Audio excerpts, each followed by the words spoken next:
Buenas noches, bienvenidos a Casa América, a una nueva sesión del ciclo Impulso Latino. Como quizá muchos de ustedes ya sabrán, el ciclo Impulso Latino lo dedicamos a intentar dar voz a miembros de las comunidades latinas o iberoamericanas que viven en España y a presentar casos de éxito o personas que por alguna razón han destacado en sus diversos ámbitos. España tradicionalmente ha sido un país de migrantes, pero en los últimos 15 años no cabe duda que nos hemos convertido en una sociedad muy cosmopolita, gracias en gran medida al enorme flujo de inmigrantes de países iberoamericanos que han venido a España y se han instalado aquí en muchas ocasiones, en gran parte de las ocasiones, con perfecta adaptación y mucho éxito. Yo quería saludar a las personas que nos acompañan esta noche. El ciclo Impulso Latino lo vamos haciendo por temáticas y en esta ocasión tenemos aquí a ejecutivos de grandes empresas que se han instalado en España y nos acompañan concretamente Juan Mayné, director general de Cosmopolitan TV, Pilar Reyes, directora editorial de Alfaguara y Taurus, y Manrique Rodríguez, director general del Hotel Intercontinental de Madrid. Presenta y modera esta charla hoy, como casi siempre, mi querida amiga Verónica Durán, que es presidenta de Fusionarte.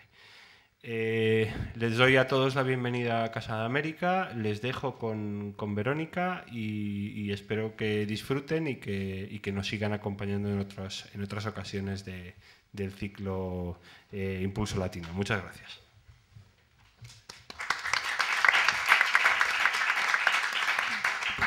Hola. Hola, buenas noches. Les agradezco a todos su presencia aquí hoy, especialmente a Casa de América, a Rodrigo, a Amparo, nos hace falta Tomás, pero le agradecemos mucho pues, este espacio, a los ponentes, de los cuales me siento realmente muy orgullosa. Y bueno, este es un nuevo capítulo, digamos, de 100 latinos, donde hemos querido aprovechar, llevamos 5 años eligiendo a latinos exitosos en Madrid y hemos querido, de alguna manera, aprovechar a toda esta gente tan maravillosa para que transmitan su conocimiento, dividido pues un poco en áreas. Ya hemos tocado el área de arte y cultura, el de emprendimiento y ahora estamos pues en alta dirección. Empiezo entonces a presentar aquí a mis ponentes. Pilar Reyes es de Bogotá, Colombia. Estudió letras en la Universidad Javeriana de Bogotá. Empezó su carrera editorial desde muy joven como asistente de edición del director editorial del Grupo Santillana en Colombia en 1994.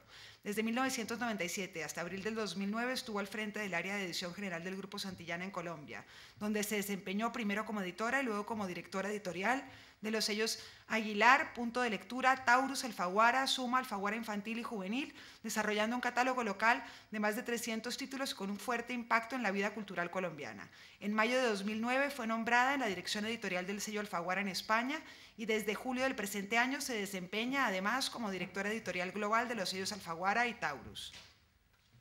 Pilar, pues aquí a mi derecha. Juan Mayné, de México, está aquí a mi izquierda. Es de México DF, es licenciado en Marketing del Instituto Tecnológico de Monterrey, ha desarrollado su carrera en multinacionales de la talla de Nestlé, donde ejerció el cargo de Consumer Marketing Manager, Key Account Manager, o en la Warner Bros. Ha sido gerente de ventas para América Latina, director de ventas para el sur de Europa y vicepresidente de ventas para el sur de Europa. También trabajó en la Walt Disney Company como vicepresidente de ventas para España y Portugal. Actualmente, Mayné trabaja en el canal Cosmopolitan como director general.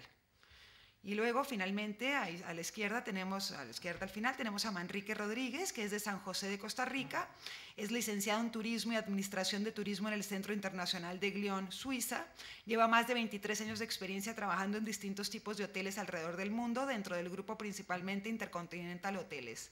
Ha estado basado en Australia, Brasil, Colombia, Venezuela y Estados Unidos. Actualmente desempeña el cargo de director general en el Intercontinental de Madrid.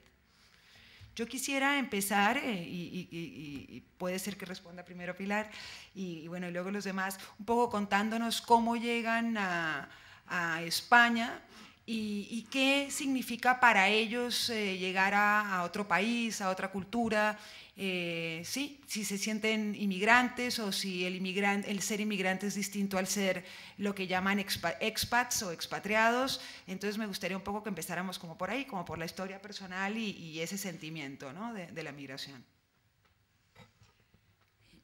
Pues buenas noches a todos. Bueno, en mi caso, como lo decías hace un momento, yo llegué a Madrid en el 2009.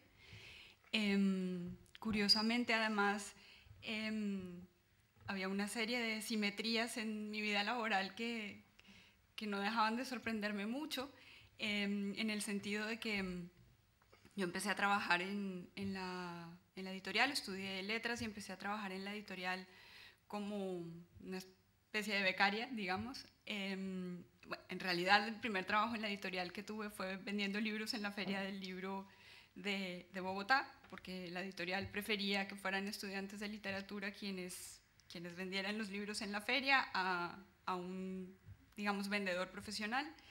Y luego empecé a trabajar en la editorial, pero mi contrato de trabajo, curiosamente además, lo firmé, o la fecha de ese contrato era el 1 de mayo de 1994. Yo llegué a Madrid el 1 de mayo de 2009, y me parecía como curiosa la simetría.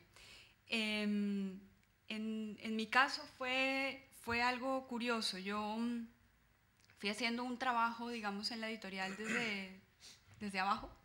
Fui creciendo con la casa editorial en Colombia y la verdad yo creo que ahí teníamos las ventajas de estar en un país, digamos, como intermedio, en términos de tamaño para la industria editorial, pero muy visible en términos de autores importantes. Por tanto, así nos sumáramos en grandes cantidades en cifras dentro de la compañía, sí lo hacíamos en términos de calidad de catálogo. Y bueno, creo que el trabajo se vio y la directora editorial de Alfaguara en su momento aquí en España quería jubilarse y me ofrecieron el trabajo a mí. En ese sentido, digamos, fue obviamente una posibilidad laboral magnífica, pero al mismo tiempo con una carga simbólica muy importante. El director editorial en una editorial es finalmente la persona que decide qué libros se publican y qué libros no. Obviamente eso no es una decisión personal, digamos, evidente que pasa por una cantidad, digamos, de procesos de decisión muy distintos, pero en este caso, como, bueno, hago una breve, en este caso, las editoriales grandes españolas durante los años 90 compraron casi todas las editoriales pequeñas independientes de América Latina. Entonces el viaje fue un viaje de aquí hacia allá. Y de algún modo que me ofrecieran a mí este puesto, un puesto muy visible en términos, digamos, de la industria editorial española, también tenía como un componente simbólico importante, porque era un viaje de allá hacia acá. Es decir, en la decisión editorial de una de las editoriales, digamos, de la marca más emblemática del grupo Santillana, que es Alfaguara, el sello que yo dirijo, había una persona de América Latina, ¿no? Ese no es un caso que se repita en otras editoriales españolas, pasa justo al contrario. Y entonces yo lo asumía, digamos, todas estas intervenciones para decirles que asumía esto, bueno, como un reto profesional enorme, pero también como una responsabilidad con el hecho de ser latinoamericana inmensa, porque obviamente tenía unas implicaciones, digamos, de decisión muy grandes, como hacer viajar los libros de aquí hacia allá, de allá hacia acá, ¿no? En ese sentido yo me siento como una privilegiada en términos digamos, de posición dentro de lo que significa una cosa tan compleja como salir del país de uno, ¿no? No sé, he oído experiencias tremendas sobre salir, digamos, forzadamente de un país, o forzadamente sea por política, sea por condiciones económicas muy precarias, que supongo sí es duro en estos, o lo siente uno porque es una cantidad de rupturas y ante lo que se impone, digamos, una cantidad de responsabilidad laboral inmensa. Uno se siente, por lo menos yo, muy, muy retada en ese sentido. No, yo no había salido jamás de Colombia y es un cargo con muchísima exposición. Pues imagino que y viajar en esas condiciones, pues obviamente va uno de algún modo como protegido de alguna manera.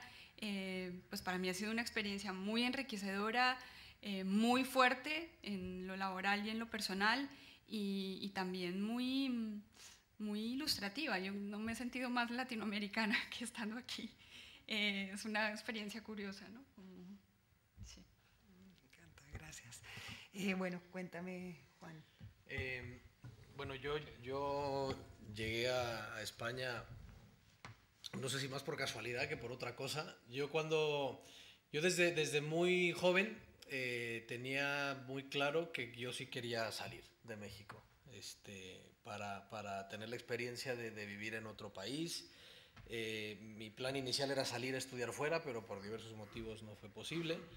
Y fue una de las razones de peso por las cuales yo desde siempre busqué trabajar en una multinacional, porque sabía que una multinacional me iba a dar la oportunidad de salir. Entonces, después de 4 años y medio más o menos en Nestlé, me ofrecieron esa oportunidad. Estuve yo, lo que pasa es que me decían, te tenemos una buena noticia y una mala. La buena es que queremos que te vayas a Suiza, la mala es que queremos que estés ahí en 2 semanas.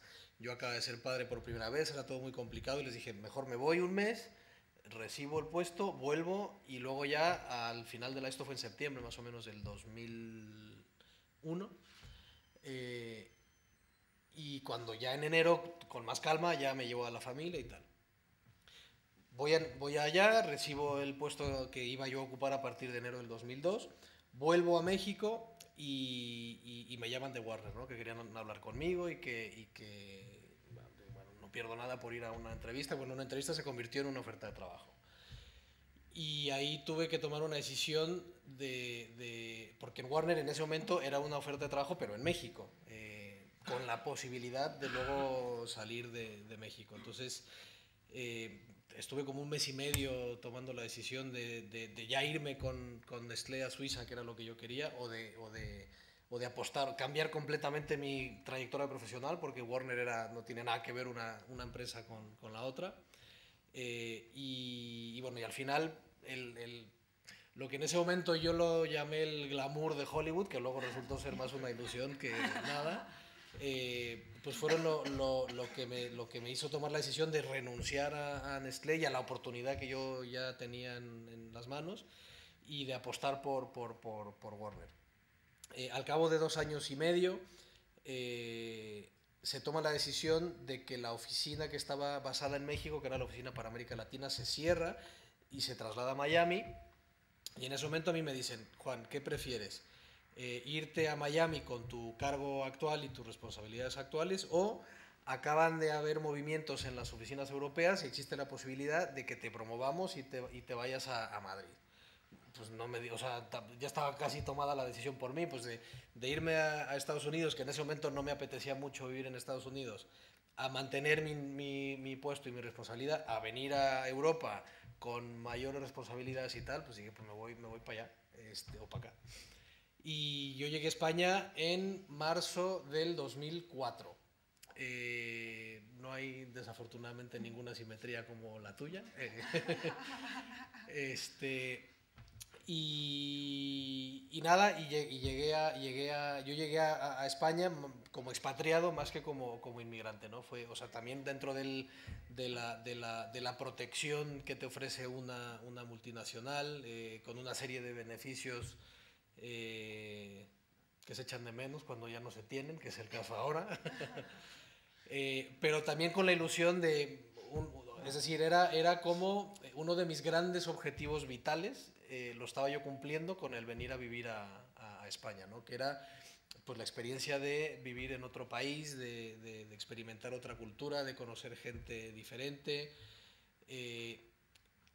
Yo lo que más, al poco tiempo de vivir en España, empecé a darme cuenta de que muchos de los hábitos y de las costumbres que yo pensaba que eran muy mexicanos, me di cuenta que no eran tan mexicanos como yo pensaba.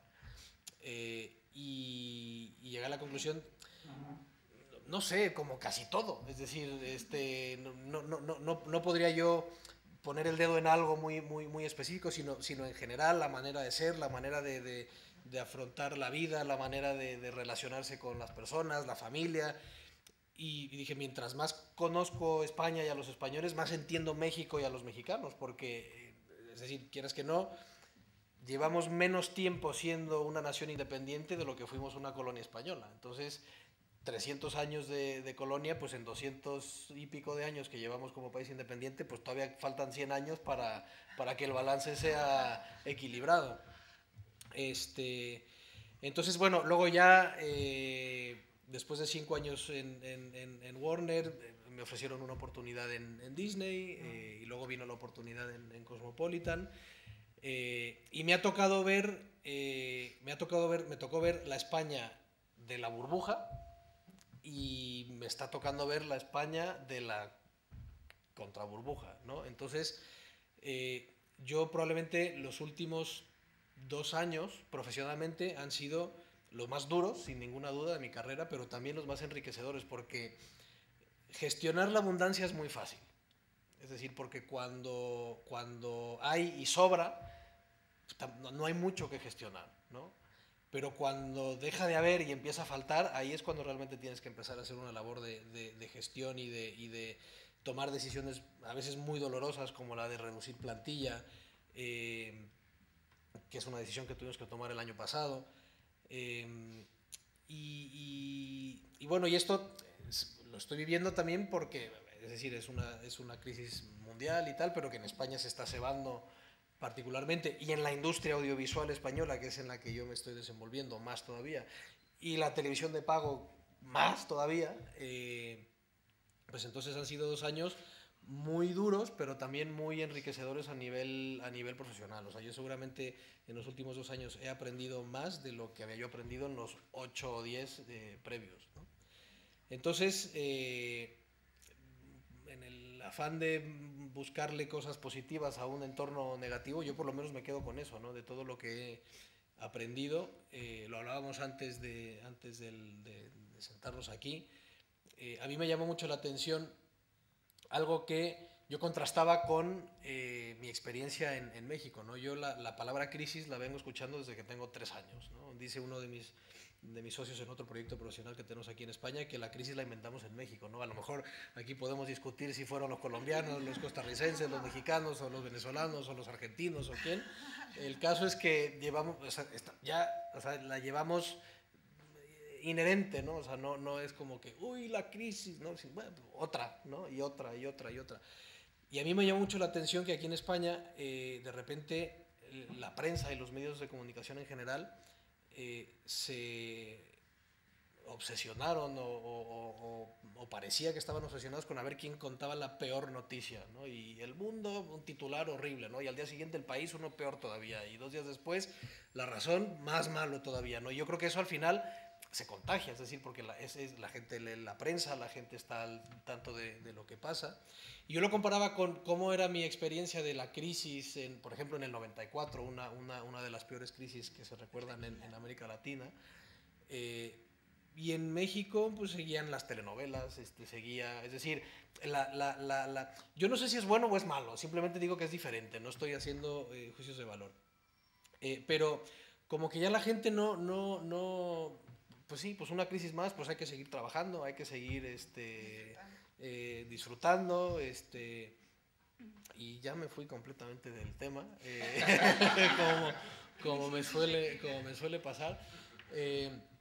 No, pero el caso es que yo ahora, después de ya casi 10 años viviendo en España, definitivamente España es ya mi segundo hogar. Yo vine con una hija que tenía 3 años, ahora tiene 13. La segunda ya nació aquí. Ella le preguntas de dónde eres, dice de que es de Madrid, lo cual es cierto. Entonces, pues yo ya, España es mi segunda casa, ¿no? O sea, porque tampoco tengo planes de irme a otro lado en el futuro inmediato. Luego pueden pasar todo tipo de cosas.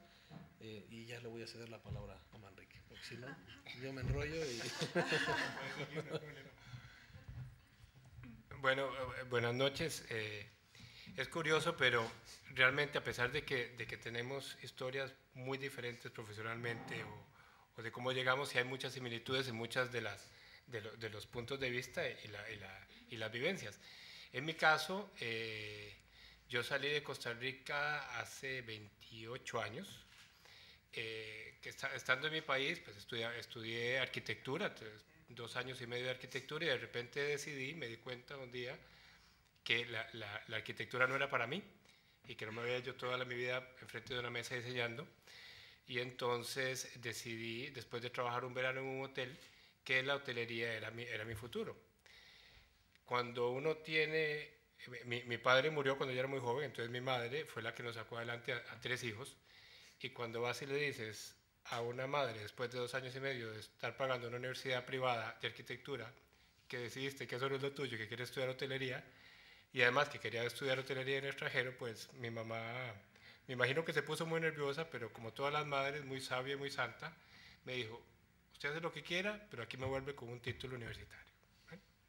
Tuve la gran suerte que me dieron una beca para estudiar hotelería en Suiza, que como saben, Suiza tiene realmente una reputación a nivel mundial de las mejores escuelas hoteleras del mundo, que espero que lo sea, pero si no lo es, por lo menos la reputación está ahí, y a los que nos graduamos de escuelas suizas, pues lógicamente eso nos sirve nuestra carrera, y además sí lo es, pues son muy estructurados los suizos en ese sentido. Cuando yo me fui a estudiar afuera, de nuevo, con esa gran oportunidad que tuve,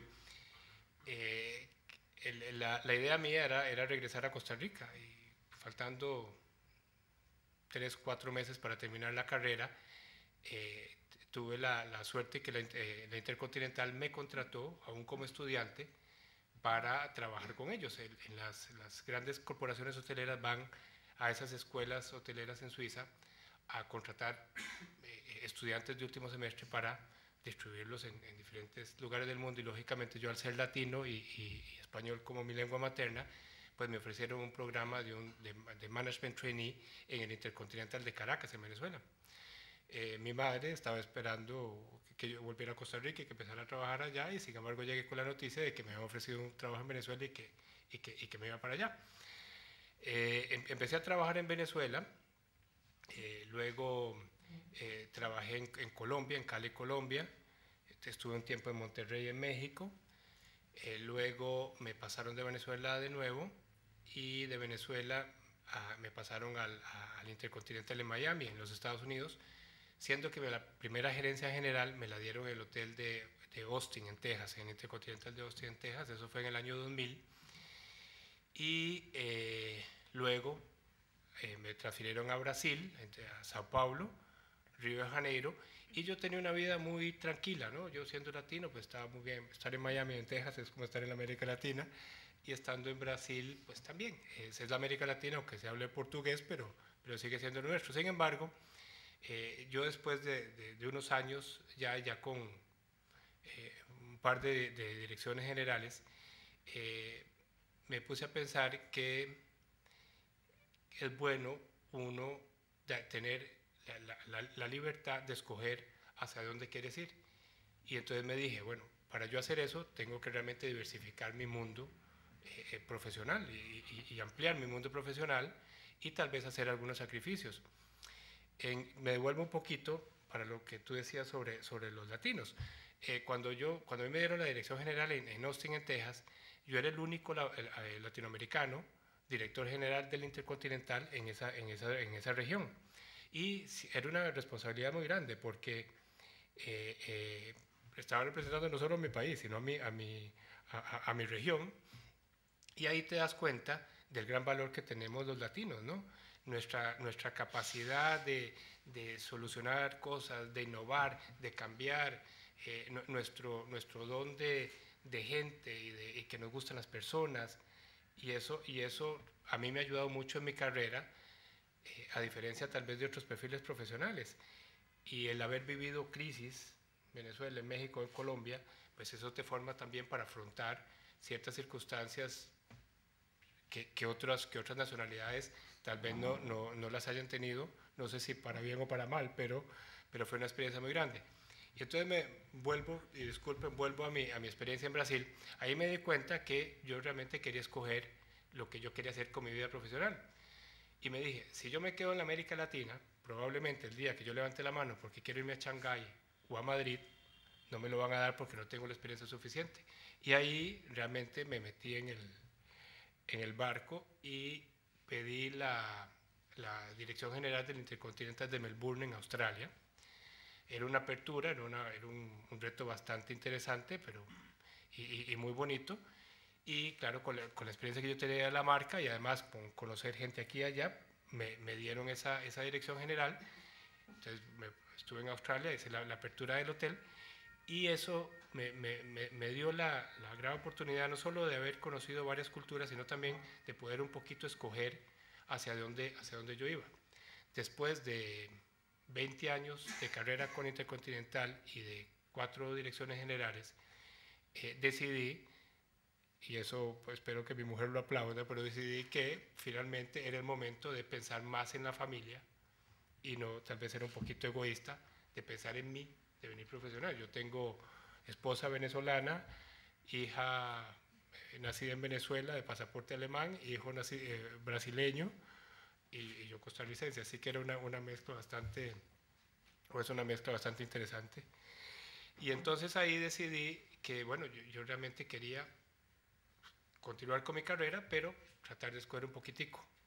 Y en eso me di cuenta que se iba a abrir la Dirección General de Intercontinental de Madrid, y fue cuando yo dije, esta es mi oportunidad de volver a casa.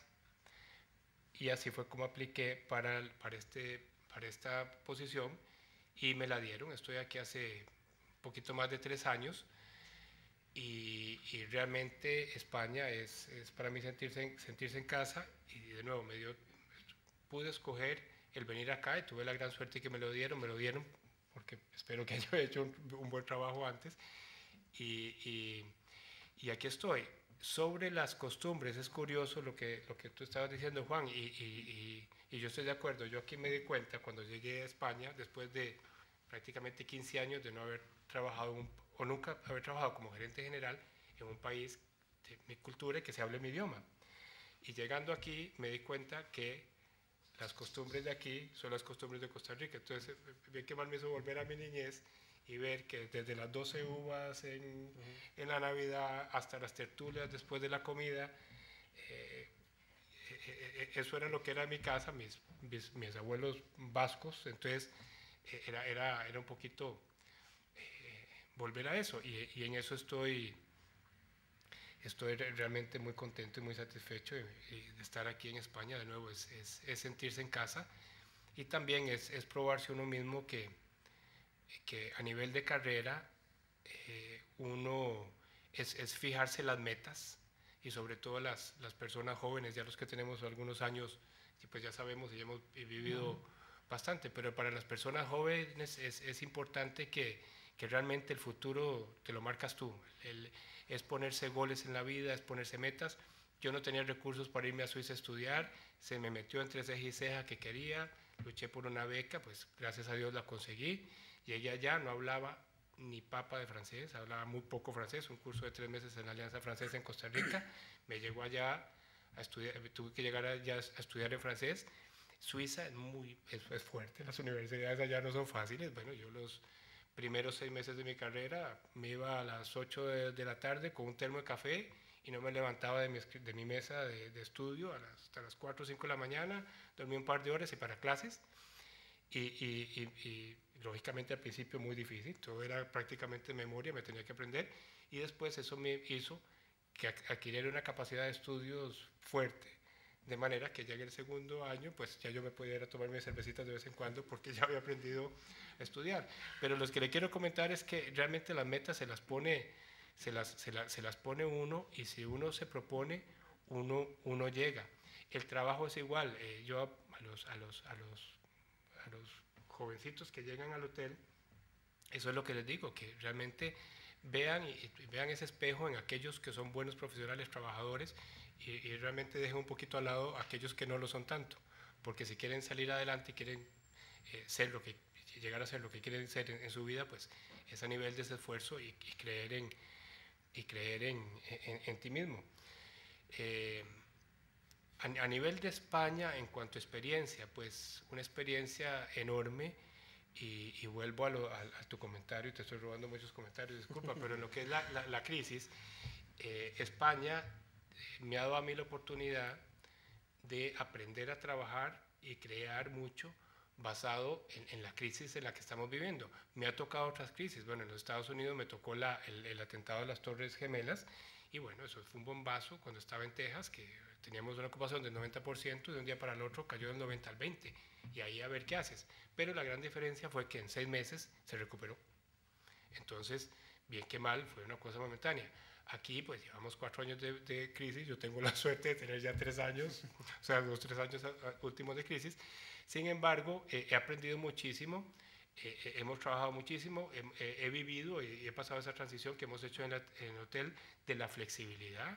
Los trabajadores que tenemos en el hotel han aprendido a que hay que ser flexibles, hay que ver el trabajo de otra manera, y que un cliente no se nos puede escapar, un huésped no puede salir. Estamos ahí para estar seguros que los huéspedes tengan un buen servicio. Tuvimos que hacer reestructuraciones, las hicimos un poquito diferentes, porque lógicamente lo que nos está entrando hoy no es nada comparado a lo que entraba en el 2007-2008 a nivel de ventas y a nivel de beneficios. Y lo que hicimos fue realmente tomar a los equipos de trabajo, cambiar las estrategias y las estructuras, pero logramos mantener nuestra misma plantilla. Realmente nosotros tenemos 200 empleados, 200, 220, los teníamos en el 2007 y hoy tenemos los mismos 210, 220. Lo único que no hemos hecho es reponer a aquellos que salen, pero sí mantenemos en un 95% de la plantilla. ¿Cómo lo logramos? Bueno, con un trabajo de equipo. El hecho, por ejemplo, el área de gobernanza, que es todo lo que es el área de habitaciones, de las camareras de pisos, bueno, aumentar la productividad de ellas, cambiar toda la rotación de los supervisores de manera a no tener que traer extras en ningún departamento.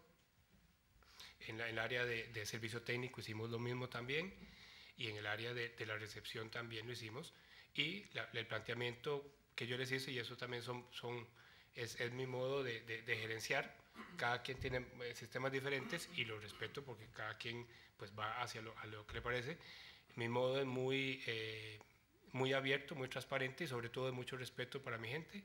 Yo agarré al comité de empresa del hotel, a los jefes de departamento, y dije: mis señores, aquí hay que reducir la nómina en 850.000 euros.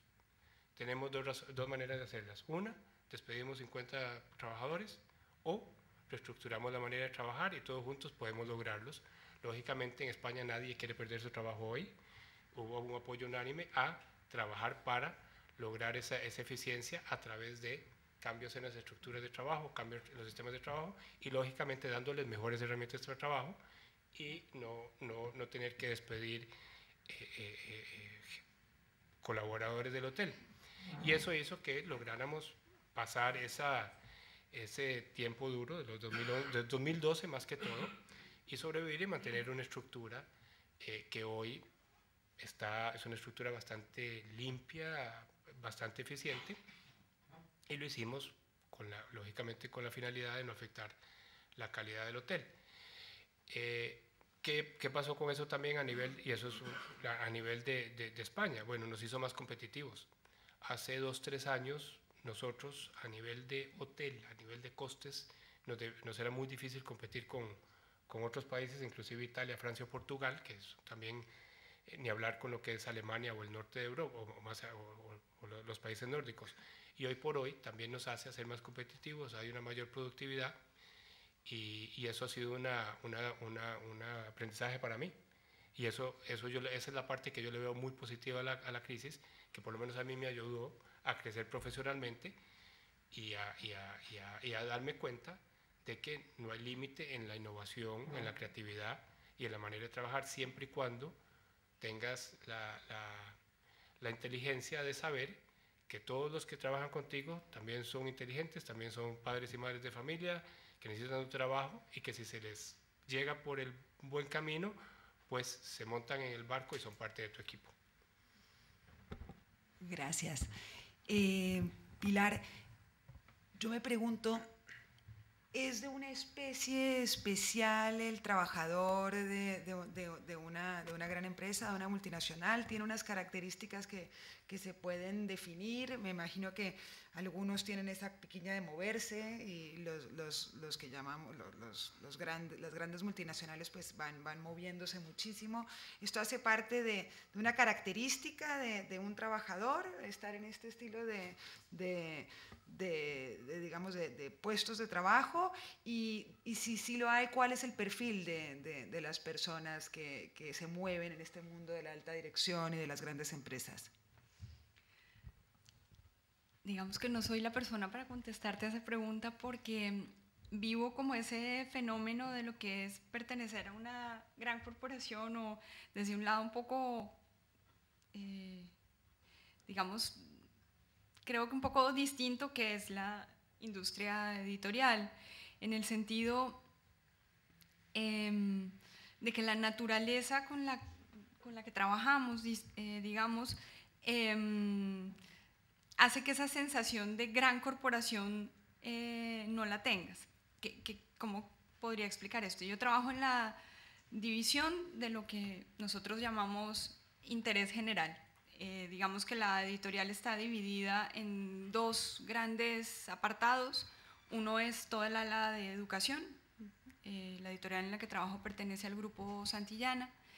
Y en el ala de educación hay digamos, una diversidad grande de productos, es enseñanza de inglés, materias básicas, materias complementarias, y es quizás la editorial, digamos, líder de la lengua española. Es líder en España, es líder en mercados como México, Argentina, tiene operación en 19 países. Y pasa una cosa curiosa. Esa marca muy poderosa que significa Santillana, la editorial fue creada por Jesús Polanco. Eso que conocemos como Grupo Prisa nació primero en la editorial y en el lado, digamos, de la educación. Y digo que es extraña la idea de corporación, porque así la marca sea igual en todas partes. Polanco descubrió una cosa genial, y es que él podía, o que sus equipos editoriales podían retroalimentarse unos a otros, de, digamos, la experticia de cómo construir textos educativos de altísima calidad, diversificados, libros para el maestro, libros para el alumno, pero que lo que no podía hacer de ningún modo era coger los libros que se hicieran en España, mandarlos a América y quitar 4 cositas y porque estaba tocando quizás una de las fibras más sensibles que tiene cada país, que es la educación de sus ciudadanos. ¿Qué hizo? Pues pensó que lo que tenía que hacer era compartir experiencia y montar equipos locales. Por tanto, yo pertenezco a un grupo que tiene una marca que es común, pero que tiene un quehacer que es absolutamente local. Es una suma de localidades, digamos, que comparten un trabajo común. Así nació este grupo editorial, que luego se ha convertido en el grupo que se ha convertido, y fue comprando además sellos editoriales pues muy emblemáticos. Compró el sello editorial Aguilar, por ejemplo, que era pues, quizás uno de los sellos más emblemáticos de la historia editorial en la lengua española. Alfaguara, que era un sello creado por los hermanos Cela, hace el año que viene será 50 años, lo compró en los años 80, compró Taurus, y esa compra de esos sellos fue pasando, digamos, de algún modo a una cultura empresarial que entendía que solo podía ser exitoso trabajando en el mundo de la educación y la cultura si formabas equipos locales, catálogos locales, una comunicación local muy fuerte. si hay un perfil, digamos, para ser un trabajador en una industria, en una gran, digamos, casa editorial, yo diría que sí, te lo contestaría con respecto a las editoriales independientes. Creo que yo trabajo en una editorial que, digamos, de algún modo responsabiliza al director editorial de la cuenta de resultados, y eso en la industria editorial tiene un peso inmenso. Yo tengo encima un, digamos, director de país, que es la persona, digamos, de la gestión, pero la responsable de la cuenta de resultados del sello soy yo. Eso quiere decir que las decisiones editoriales, yo evidentemente tengo que aprender de números. Yo estudié letras, la primera vez que vi una hoja de viabilidad de un libro casi me muero porque yo no sabía manejar el Excel, o sea, no, de ningún modo, no, lo cogía para poner, no sabía que ponía más, sino sumaba en la computadora y en la calculadora y ponía la cifra siguiente abajo. O sea, de ese nivel era mi experiencia con los números, y aprendí algo, y es que solo si controlas los números puedes construir un proyecto editorial potente y defender, digamos, ideas comercialmente más difíciles, pero culturalmente poderosas, y ir jugando como de algún modo establecer compensaciones. Es distinto el perfil de un editor. Decía que hago la salvedad de que trabajo en una empresa que cree en la figura del editor como gestor y como responsable de los números, y por tanto de sus decisiones, de las decisiones económicas, que finalmente son las que le dan la libertad de tomar las decisiones editoriales.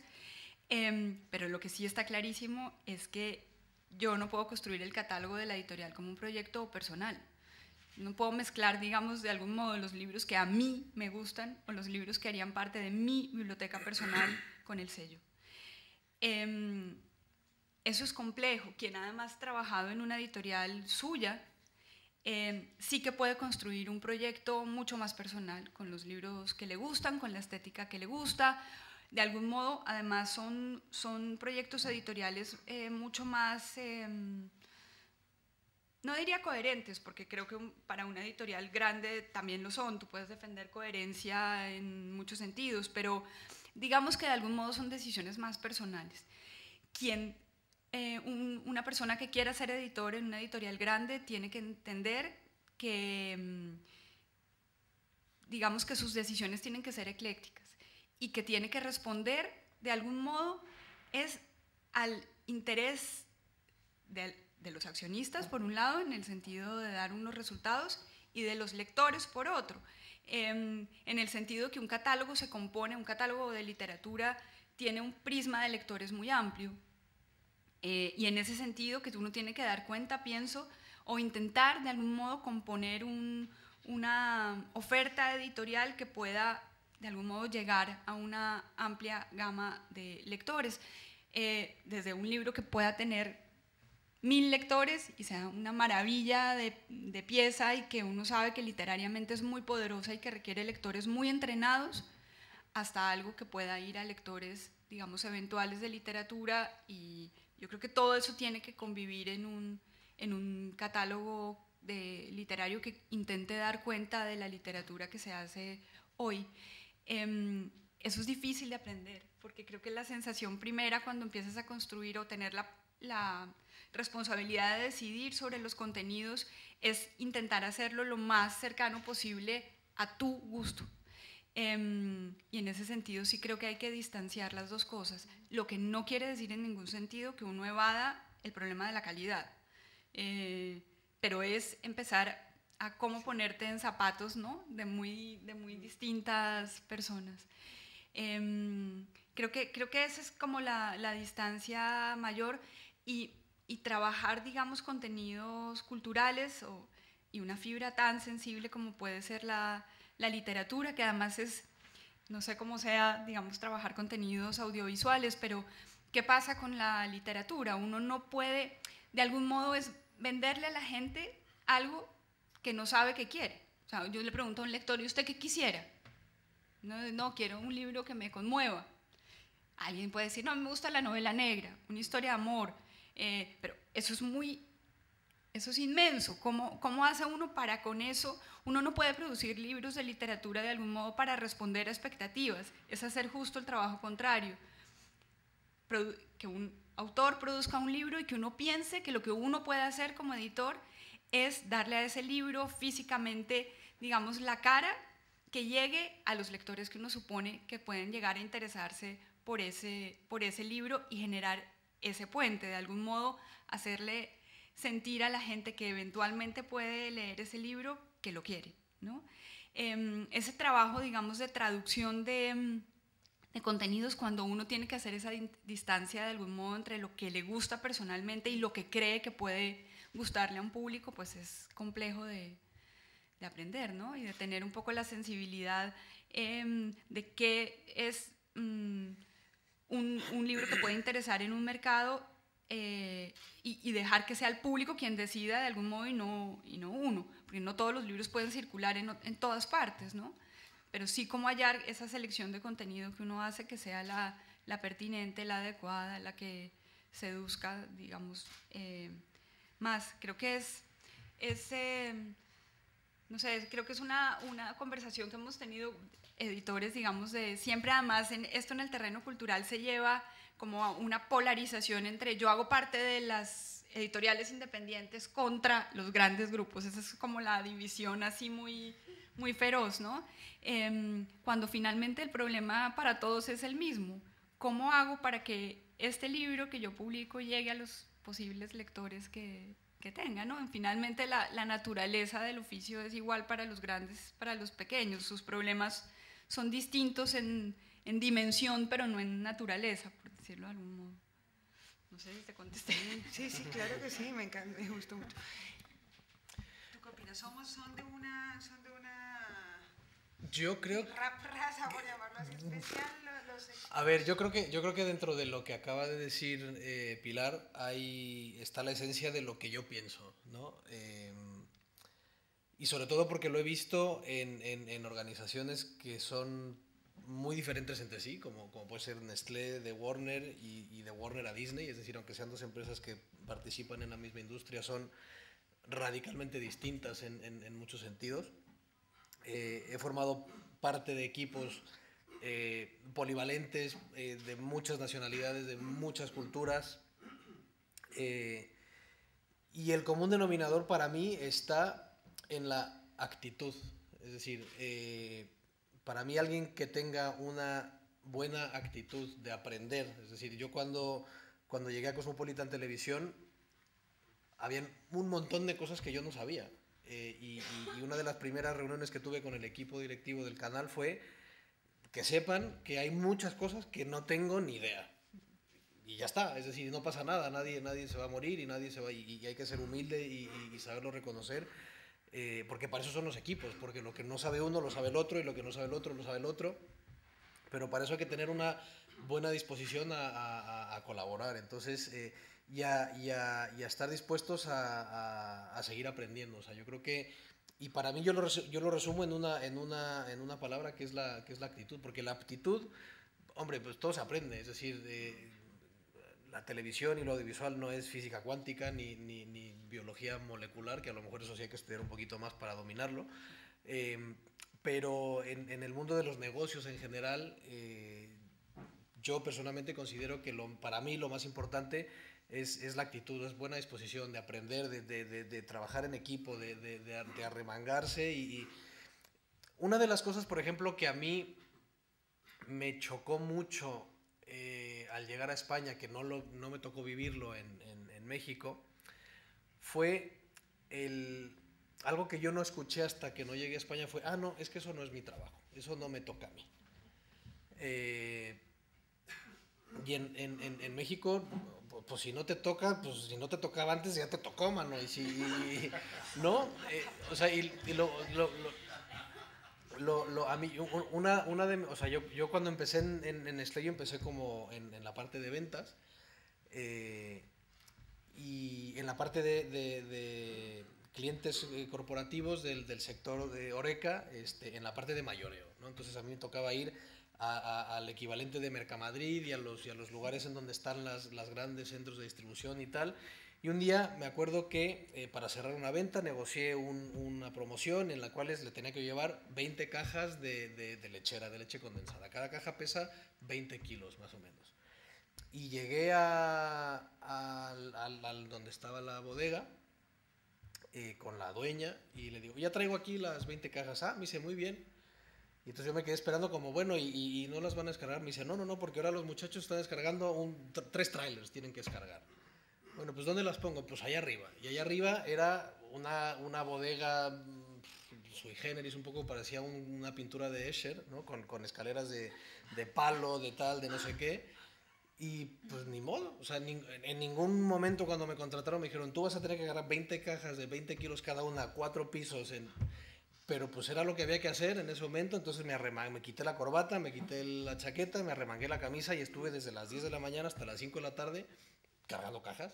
Y hoy tendrás una cosa, y hoy es verde, y mañana será azul, y pasado mañana será amarillo, pero mientras tengas la disposición de hacerlo con ganas, con entusiasmo, porque sabes que eso a lo mejor en este momento no te va a aportar nada inmediato, pero seguramente 3 años más tarde vas a voltear hacia atrás y vas a decir, ah, por eso me tocó hacer eso en ese momento.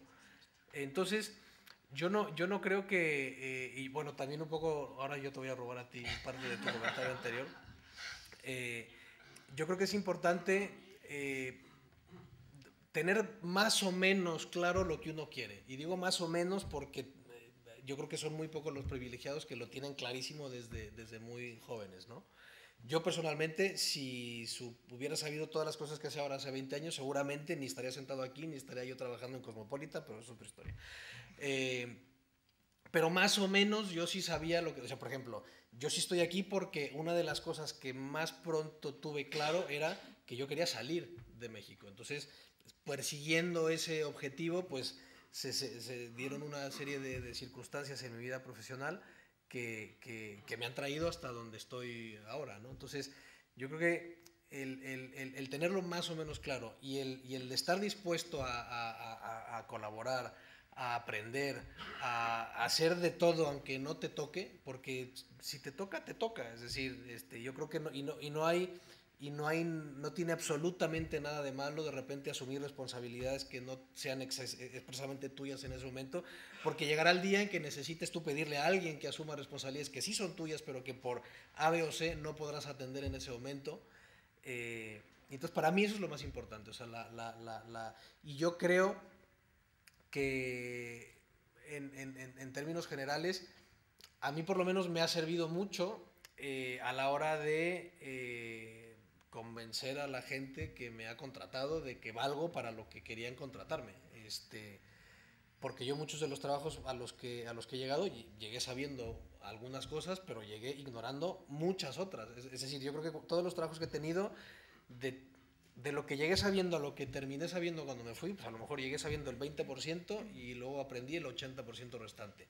Pero si no hubiera tenido yo la actitud de aprender ese 80% restante, pues no lo hubiera yo aprendido y me hubiera quedado yo poniendo sellos subiendo las casas. Exacto. Oye, a mí me queda una duda y imagino que a todos también aquí en la sala. ¿Nunca te has preguntado qué hubiera pasado si te hubieras ido a Nestlé en Suiza? Sí, muchas veces. ¿Y cuál es la conclusión? ¿Para qué me lo pregunto si el ICI no existe? No. ¿Cuál es lo que pasa? O sea, estoy donde estoy y es donde me toca estar. Estoy muy contento, estoy muy agradecido, me considero inmensamente afortunado por muchas cosas. Y como el hubiera no existe, ya no me lo pregunto, o sea, pero sí me lo he preguntado muchas veces, pero ya no, porque es una pérdida de tiempo, o sea, y si me hubiera tocado la lotería el año pasado cuando compré el Euromillón, pues... Bueno, ¿tú qué opinas? Pues yo opino parecido. Pues realmente, claro, me dejan de tercero porque ya no sé qué decir, pero yo creo que es todo actitud, es el esfuerzo que uno haga, es la voluntad, es la humildad de saber que uno tiene mucho que aprender, mucho que hacer, de aprender de todos. es eso, es por ahí. Yo creo que, de nuevo, es ponerse esas metas, gustarle a uno lo que hace, es importantísimo también, es el levantarse todos los días y estar contento de lo que haces. Yo creo que eso también es muy importante y eso es parte del chip que uno debe tener. Si uno estuviera en algo que no le gusta, pues qué vida miserable, ¿no? Pero estoy de acuerdo con ustedes, ¿no? 100%. Es una cuestión de actitud, es una cuestión de voluntad, es una cuestión de que no se te caigan los anillos. Nosotros no decimos aretes, decimos anillos, pero no se te caigan los anillos. Y aprender. ¿Y tú qué buscas? Entonces ahora te toca de primero para que no me Bueno. ¿Qué buscan? Y ya para terminar pasamos a preguntas. ¿Qué buscas tú cuando vienen a pedirte trabajo? ¿Qué es lo que tú más valoras? Y me imagino que también tiene que ver con lo que hemos hablado, pero para cerrar, ¿tú qué es lo que más valoras en alguien? Cuando tienes abierta una posición y tienes un montón de currículums que te deben llegar a 1 millón, ¿cómo haces para elegir entre tanta oferta laboral? Yo lo que más veo, bueno, lógicamente tienes que tener una serie de requisitos básicos a nivel de educación o de preparación o idiomas, pero lo que más me gusta ver es la proactividad, es el entusiasmo con que se presentan, es las ganas con que se acercan a esa posibilidad laboral, ese entusiasmo. Descarto prácticamente aquel que no sabe dónde viene. Una de las primeras preguntas que yo hago, bueno, ¿y por qué Intercontinental? Bueno, ¿por qué Intercontinental? Si una cadena, bueno, ¿por qué? ¿Y dónde nació Intercontinental? ¿Y qué le interesa a usted Intercontinental? ¿Y por qué? En cambio, si alguien llega con su deber de casa hecho y dice, no, porque Intercontinental, desde que nació en Brasil en 1946, y hoy es la compañía hotelera más grande del mundo, además que me interesa mucho cómo el señor Keith Barr desarrolló la estrategia de mercadeo para la región de Asia-Pacífico, ya ahí va con la mitad del camino andado. Y es cierto, yo creo que también, pues, si yo quiero trabajar para Warner, para Nestlé, bueno, lo mínimo que hago es estudiarme a dónde quiero ir, ¿no? Entonces eso es importantísimo. Para mí es aquella gente que hace su trabajo. Si quieres entrar a trabajar Intercontinental, tiene que haber un porqué. Tiene que gustarte, tiene que quererte, tiene que llegar a ser orgulloso de hacer parte de esa empresa, de participar, de ser parte del equipo. Y disciplinado como tú, me impactó mucho lo de las noches con la cafetera y el estudio, ¿no? Realmente sí se necesita un duro trabajo, ¿no? Para llegar a donde están ustedes. Bueno, la hotelería es de mucho trabajo, ¿no? Y de nuevo vuelvo a que te tiene que gustar. A veces la gente piensa que la hotelería son cócteles y fiestas. No, hay mucho detrás de la hotelería. Y es mucho sacrificio.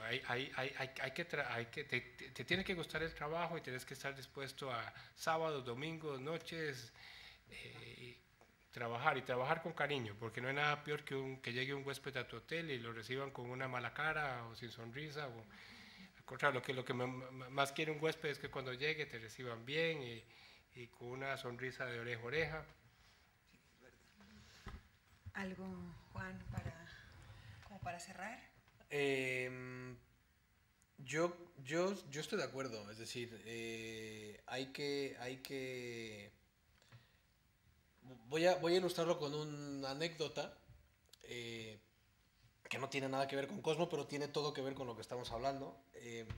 En un proyecto profesional paralelo que tengo aquí en España estábamos buscando gente y pusimos un anuncio y nos llegó un montón de currículums, no eran 1 millón, pero eran 200 por lo menos. Y hicimos una criba y empezamos a llamar y teníamos un poco de urgencia para cubrir un puesto, ¿no? Y me puse yo a llamar a la gente, oye, ¿podrías venir mañana a una entrevista? Y había mucha gente que sí, oye, pero podría ser a la 1 porque es que estoy en Gijón y no me da tiempo a llegar a las 8 y tal. Entonces, y de repente me acuerdo que una chica a la que llamamos, o a la que llamé yo, me contestó el teléfono y le digo, oye, mira, te llamo porque mandaste tu currículum y has hecho una selección y hemos seleccionado para que vengas a una entrevista y tal. Y nos gustaría citarte para mañana a las 2 de la tarde, me lo invento. Mañana, sí, mañana. ¿A las 2? Sí, a las 2. ¿No podría ser pasado mañana? Es que mañana tengo planes y me viene un poco mal. Y le dije, no, pero es que contigo no puede ser ni mañana ni nunca. Muchas gracias y hasta luego, ¿no? Entonces es un poco eso, es el tener ganas de trabajar y el estar un poco paginado con los objetivos de una empresa en particular, ¿no? O sea, yo reconozco que cuando entré a Nestlé me hice todos los deberes habidos y por haber, y yo creo que eso habrá influido en que me contrataran en ese momento, ¿no? En mi caso, mientras los oí hablar y pensaba en la pregunta, una vez a Jorge Herralde, el director editorial de una editorial maravillosa que se llama Anagrama, en ese modelo que les contaba antes de tipos de editor, bueno, él es el dueño de su editorial, un día le preguntaron, le hicieron una larga entrevista de cómo era un día de su vida, entonces contaba hora a hora qué hacía, ¿no? Cuando se levantaba, que leía en el periódico, hacía al final del día. Y la conclusión básicamente era, yo no trabajo como editor, yo soy editor. Es decir, esto no es un trabajo al que uno va de 8 a 5, sino es una manera de vivir. Y en ese sentido, yo creo que quien se mete en esta industria, yo cuando me siento con una persona joven, si no siento, digamos, como esa pasión, hay una palabra muy usada en ediciones como entusiasmo, que ya parece, está un poco desgastada, pero sí se vuelve al sentido genuino de ese término, yo creo que es la característica principal. Y una segunda que la creo igual de decisiva, que es curiosidad. Antes les decía que uno intenta de algún modo seleccionar contenido para una amplia gama de gente. Si uno tiene opiniones como muy afincadas y exactas y como que no deja que la realidad le haga transformar su opinión, yo creo que es imposible ser editor. De algún modo hay que repensar, cada libro te obliga a repensar, que estás leyendo en un original te obliga a repensar lo que piensas sobre la literatura, sobre todo el tiempo estás como reevaluando tus propias impresiones. Y tres, diría que un enorme sentido de la intuición. Una editora dijo que cuando le preguntaron, una editora americana muy conocida, le preguntaron ¿qué es ser editora? Y dice, es tratar bien a gente muy interesante.